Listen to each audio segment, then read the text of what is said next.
Nous sommes de retour les amis, après cette courte évidemment pause, nous sommes ensemble pour un bon moment encore pour notre deuxième partie.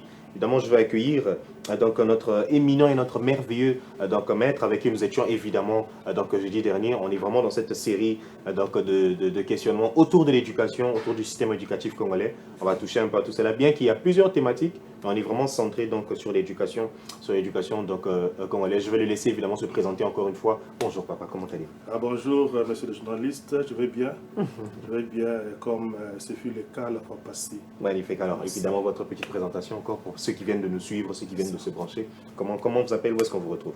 Bon, moi, c'est Maître Mafuta Massosa Jean-Claude. Je suis avocat au barreau de Kinshasa-Gombe. Alors, gradué en théologie de l'UCC, licencié en philosophie et lettres de l'UCCM, entendu Université chrétienne Cardinal Maloula, licencié en droit privé judiciaire de l'UNIKIN, et à l'heure qu'il est, tout en étant avocat, je suis étudiant en présentiel au niveau de l'Université de Liège, où j'ai fait la gestion des entreprises. Merci beaucoup. Mbouta, nous étions ensemble évidemment mardi, jeudi dernier, en train de parler de ce phénomène, grossesse au milieu de l'éducation scolaire. Mais il y a encore une petite polémique qui a été soulevée dernièrement à cause des exétats. Oui. Je pense que vous avez vu. Et j'aimerais aussi entendre votre point de vue par rapport à cela. On a vu que les résultats ont été publiés après, je pense, 3-4 jours. Les gens étaient indignés. Oui. Pour votre part, c'est une sorte d'avancée ou il y a quand même un petit piège là-dedans? Bon, à mon avis, il n'y a pas de reproche. Okay. Partant de la donne actuelle, avec la nouvelle technologie où tout est digitalisé, vraiment, ce n'est pas impossible. Cela est possible. Je ne reproche absolument rien au ministère ou bien au gouvernement quant à ce délai ou à ce timing qui paraît bref, mais c'est faisable avec la nouvelle technologie. Ce n'est pas incompatible, c'est possible. Et j'encourage la célérité. Mieux vaut aller vite mais bien, quand c'est le cas, que d'aller lentement mais mal. Alors cette fois-ci, comme ça paraît en étant record et qu'on y va bien, il n'y a pas de problème. C'est bien. Pour moi, c'est bien. Il n'y a pas de reproche. Malheureusement, le Congolais n'est jamais satisfait. Il y a des gens qui fustigent cette décision. Malheureusement, pour revenir sur l'état des lieux, évidemment, sur l'éducation scolaire, est-ce que vous pensez que les lois congolaises aujourd'hui garantissent-elles réellement une éducation soit gratuite, soit obligatoire, soit adéquate pour chaque élève? Vous pensez que les lois congolaises garantissent cela? Bon, à propos, il y a la loi cadre sur l'éducation, c'est vrai. Alors, en dehors de cela, par rapport à la gratuité principalement, qui déferle la chronique. Yeah. Quand vous allez dans la Constitution, l'article 43 parle justement de la gratuité, surtout au niveau primaire. Okay. Et là, on dit que l'éducation est un droit, et puis elle est obligatoire. Elle est obligatoire. Et puis elle est gratuite au niveau primaire. L'article 43 de la Constitution martèle et revient sur cela, comme pour dire que l'éducation est quand même organisée. Pas quand même, elle est organisée. Elle est sur les rails. Elle est assise sur des bases légales solides, en dehors de la loi cadre. Et puis la loi cadre, comme la Constitution, s'inspire de la Déclaration universelle des droits de l'homme. Ça, c'est au niveau interne. Mais toutes ces lois internes sont inspirées d'en haut. Comme j'ai cité là, la Déclaration universelle des droits de l'homme. À l'article 26, on parle de l'éducation qui est un droit pour tous. Et la loi congolaise ne fait que suivre, comme on dit, le droit positif, le droit interne, est sur ces rails-là. En dehors de cela, on peut aussi citer la Charte africaine des droits de l'enfant et du bien-être de ce dernier, qui revient sur l'éducation comme un droit. Et la loi congolaise ne fait que suivre cela, et encore plus avec la gratuité. Coché noir sur blanc à l'article 43 de la Constitution du 18 février 2006. Donc les lois sont là. Question de les appliquer maintenant. Question de les appliquer telles que requis. Justement, pour l'application, quels sont les principaux obstacles qui empêchent cette application effective dans certaines zones rurales ou urbaines? Oui, très bonne question. Alors, par cette question, vous touchez aux problèmes qui gangrènent le secteur de l'éducation nationale congolaise. Yeah. Alors, à propos, les chercheurs ou les scientifiques dénombrent plusieurs problèmes ou obstacles qui ne permettent pas à l'éducation de pouvoir aller de l'avant, de pouvoir être assurée comme cela se devait ou comme c'est le cas sous d'autres cieux. Yeah. Alors, parmi les problèmes ou les défis ou les obstacles, il y en a 3 qui sont majeurs. Le premier obstacle, c'est la qualité. La qualité de l'éducation pose problème. De nos jours, avec votre micro-baladeur, il suffit seulement de vous promener à travers des rues de nos cités, de nos villages. Vous allez remarquer que nous avons beaucoup d'écoles, nous avons beaucoup d'élèves qui étudient. Mais quand vous les interrogez, quand vous les approchez, il suffit d'un petit test, la qualité pose problème. Yeah. Alors qu'ils sont déjà peut-être au terminal, alors qu'ils sont déjà à la porte de l'université, et même à l'université, la qualité pose problème. Les enseignements qui sont assurés au niveau de nos écoles ou de nos universités posent problème. Il y a à revoir quelque part par rapport à la qualité. La qualité n'est pas de mise. Le deuxième problème, c'est le problème de l'accès. L'accès à l'éducation. On parle des droits à l'éducation pour tous, pour l'ensemble. Yeah. Vous allez voir que ce ne sont pas tous les enfants qui bénéficient de ce droit-là. D'ailleurs, pour ne prendre qu'un exemple, dans des territoires occupés, comme à l'Est, un droit coché noir sur blanc dans des textes légaux, dans le droit positif, inspiré du droit international, mais la pratique c'est autre chose. Des suites du contexte, de la guerre par exemple, des suites des fois de la mentalité. Il y a des parents qui, parce qu'ils n'ont pas de moyens, privilégient le garçon au détriment de la jeune fille. Oui. Alors que c'est un droit. Alors que c'est un droit. C'est un obstacle par rapport à l'accès. L'accès pose aussi problème.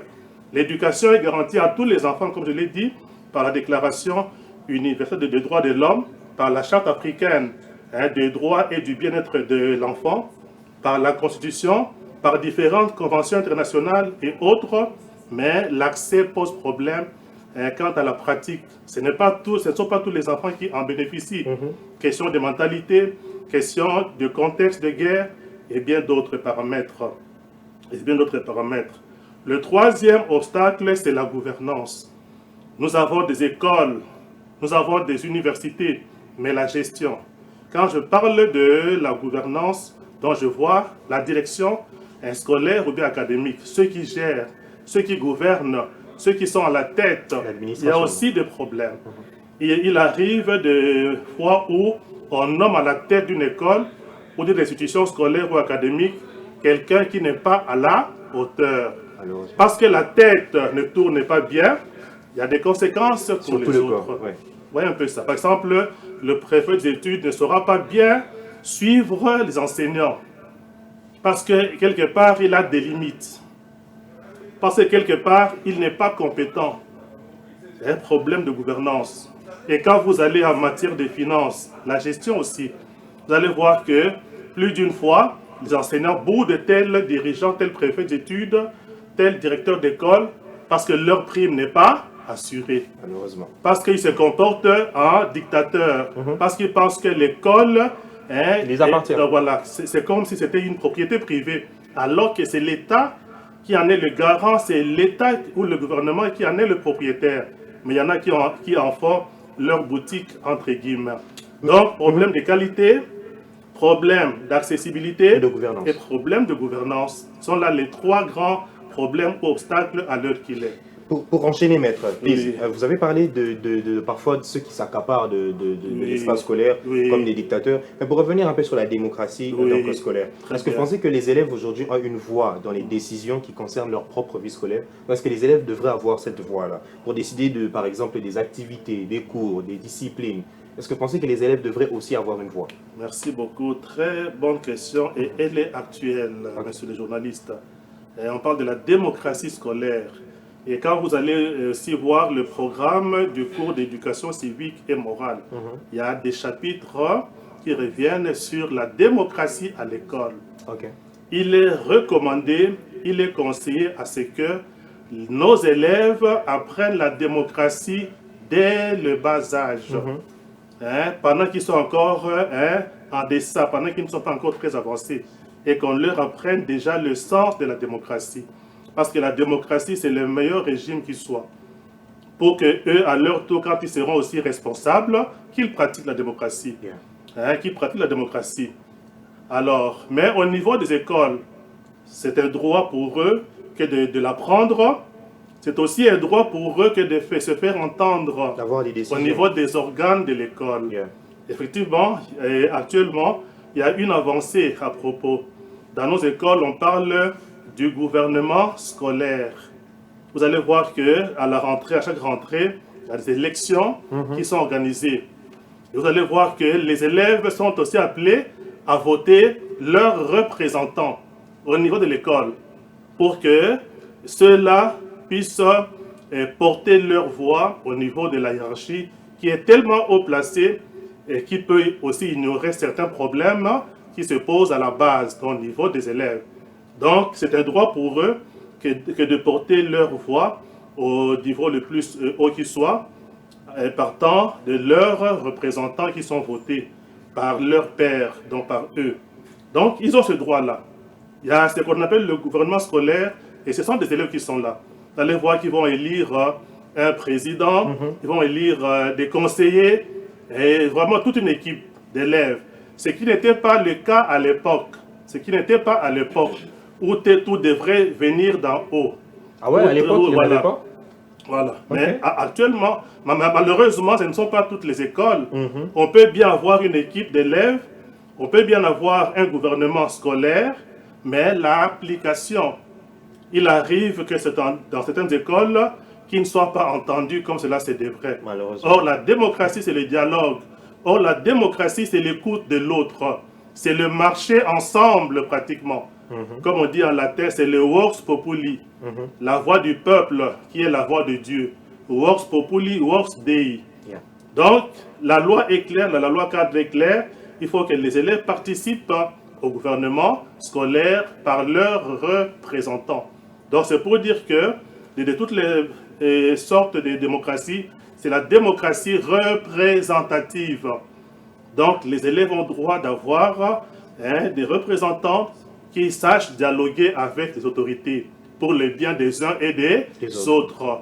Et je pense que les élèves devraient aller un peu plus loin dans ces élections. Ça ne doit pas forcément être des phénomènes de foire, mais proposer de véritables avancées, de véritables changements. Mais ça aussi, effectivement, parce qu'il y en a qui ne comprennent pas toujours ça. C'est la raison pour laquelle il faut les préparer. Il y a ce qu'on appelle un vote utile. Il faut déjà les préparer en amont.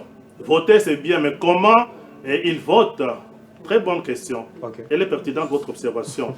Voter, c'est bien. Participer au gouvernement scolaire, c'est bien. Mais comment voter? C'est là où intervient le problème de préparation en amont. Avant cela, donc, il faudrait les préparer parce que ça devient parfois une foire. Ça devient parfois un moment de distraction, d'une détente. Et on vote n'importe qui pour regretter après. On doit préparer les élèves à pouvoir procéder à un vote utile. En le faisant à l'école, en étant responsables, majeurs, ils vont marcher sur la même donne. C'est très important, c'est très capital. Merci beaucoup, maître. Pour revenir sur les trois leviers, évidemment, de préparation des enfants, on a évidemment la famille, l'école et l'église. Mais pour commencer par la famille, est-ce que vous pensez que la famille congolaise joue-t-elle encore efficacement son rôle éducatif aujourd'hui, évidemment, de façon générale? Est-ce que la famille congolaise est encore un véritable socle d'éducation? Bon, moi, je n'aime pas trop parler des généralités. En philosophie, il y a ce qu'on appelle une méthode de raisonnement appelée induction, où l'on parle de quelques cas, l'on généralise. Par exemple, j'ai vu tel journaliste qui s'est mal comporté, j'ai vu tel autre qui s'est mal comporté, je dis maintenant tous les journalistes sont pareils. Je combats ça, moi je ne suis pas pour.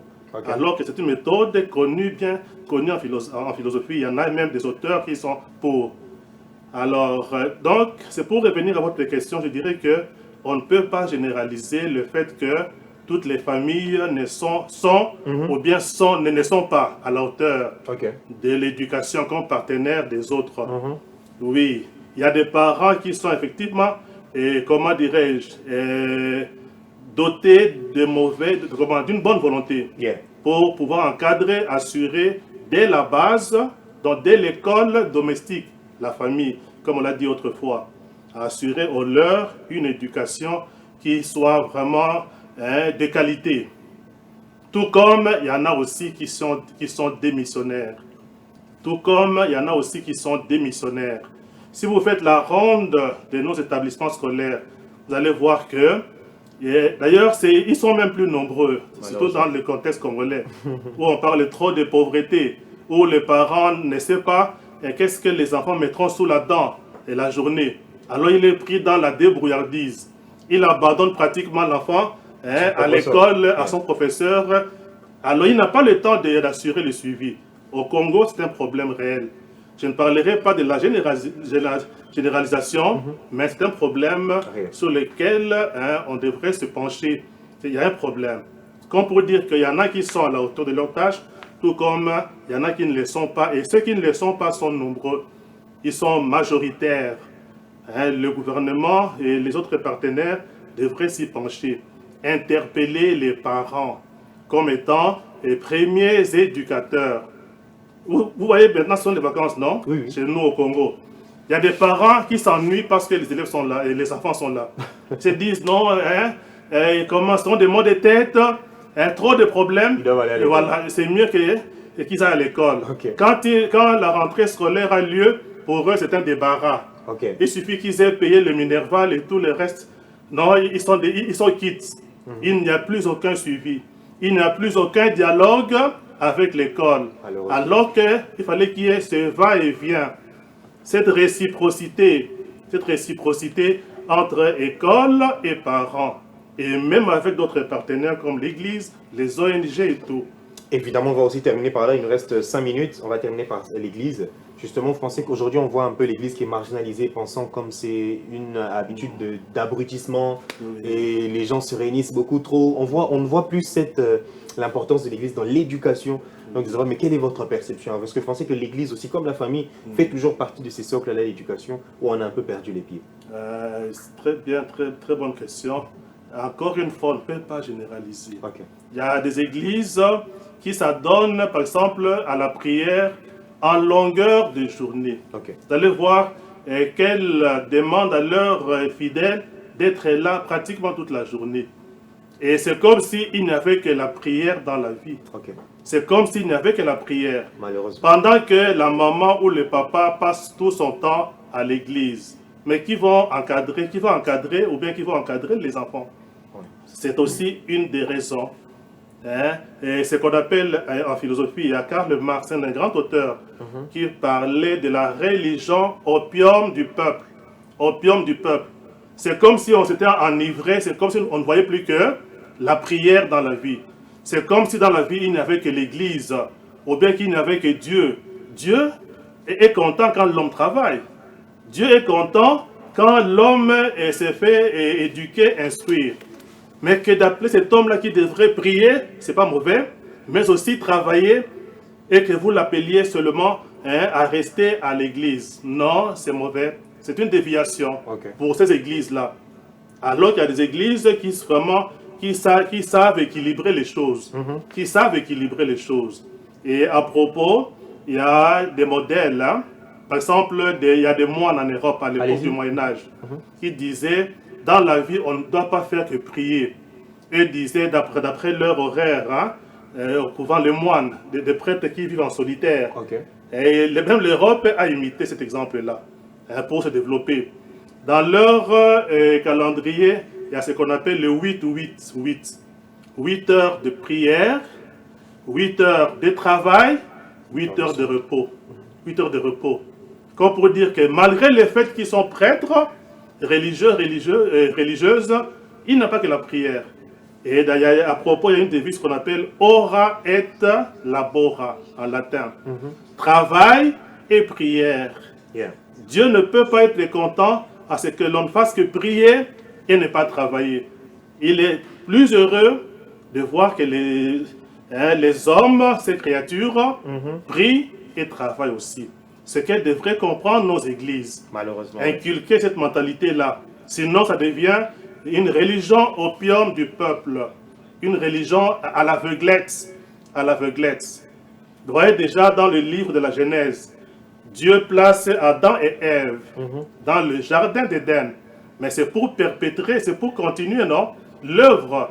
Et par quel moyen? Par le travail. Évidemment. Par le travail. Il ne doit pas rester toute la journée, en longueur de journée, sur les pieds de Dieu ou bien du Christ ou quoi. Non. Non, on doit équilibrer les choses. Toujours. Votre Évidemment. question est pertinente et il y a beaucoup à dire là-dessus. Je vous assure. On très essaiera d'y bonne question. revenir, évidemment. Oui. Jeudi prochain, pourquoi pas si vous revenez. Votre mot de la fin, papa, on est vraiment à la fin.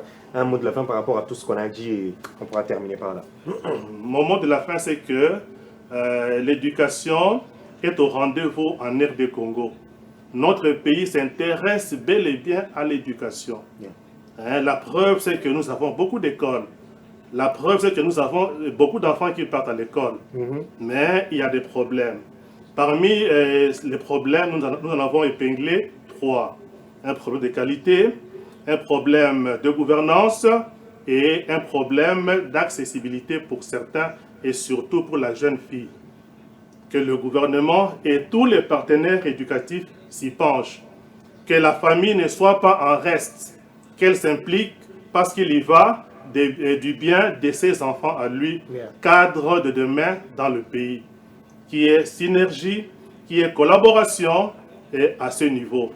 Et puis que les églises aussi, d'ailleurs, comme partenaires, ne s'adonnent pas à une religion opium du peuple, à une religion obsession, mais qu'elles sachent équilibrer. L'éducation est un secteur clé qu'on ne le rate pas, surtout que nous sommes à la veille de la rentrée scolaire. C'est dans 3 semaines. Vraiment. Et les jours vont vite. Hein. C'est déjà bientôt qu'on s'y penche. Qu'on s'y penche. Voilà. Pour le reste, grand merci pour l'accueil, une fois de plus, qui m'a été réservé par votre bienveillance. Et en passant, j'ai fait un clin d'œil à mon épouse, à ma chère moitié, Hortense Mouloukou, et à mes enfants, Christian, Joseph, Bernadette, Francette et Trinita, les 5 que j'ai, à leurs amis et à tous les amis qui sont les nôtres. Voilà, Merci beaucoup. Nous avons reçu évidemment un grand homme, un grand monsieur, père de famille, marié à une seule femme, hein, très important. La monogamie oblige. Très penchant sur l'éducation, évidemment. Comme il a dit, l'éducation est au rendez-vous en RDC. Évidemment, avançant, évidemment, avec la technologie, avec l'avancée des choses, voyant l'avenir et faisant en sorte que les choses avancent du mieux pour la prochaine génération, pour les enfants que nous allons évidemment enfanter, avec qui on va laisser ce pays parce qu'on ne sera pas éternellement là. Merci évidemment à notre maître qui était parmi nous. Merci à mon directeur 33 Chitenge. Merci à l'excellent Pedi Pereira qui était derrière donc, les caméras. Je pense aussi à l'excellent Liévin qui l'accompagnait. On se retrouve mardi prochain pour Carrefour Société et pourquoi pas aussi jeudi prochain pour Carrefour Religion. En attendant, portez-vous bien les amis. L'avenir, c'est aujourd'hui. À très bientôt. Merci.